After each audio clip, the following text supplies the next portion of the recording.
Kjo qëndron në ndërtesën e muzeut nuk është se nuk ka fare energji elektrike, por i kemi mbyllur vetëm 2 sallat e ekspozitave për faktin që është evidentuar një defekt jo vetëm në sistemin e rrymës.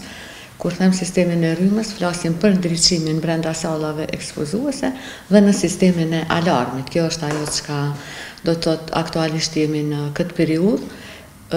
Fillimisht jemi mundu që të evidentojmë përmes stafit, personelit teknik që ka Muzeu Kombëtar i Kosovës, dhe pas disa përpjekjeve kemi vërtetuar që ne nuk është çështje që mund ta rregulloj stafi i muzeut dhe normalisht jemi nënshtruar procedurave të tjera. Dhe kjo ka sjell përpasojë mbylljen e sallave ekspozuese. Fatkeqësisht po, kemi pas 4 grupe të paralajmëruara. 2 prej tyre mandej kanë ardhur dhe kanë realizuar vizitën me shpjegime të cilat janë dhënë nga ciceronët në oborrin e Muzeut Kombëtar të Kosovës dhe tutje janë përcjell në kompleksin etnologjik e Minxhiku.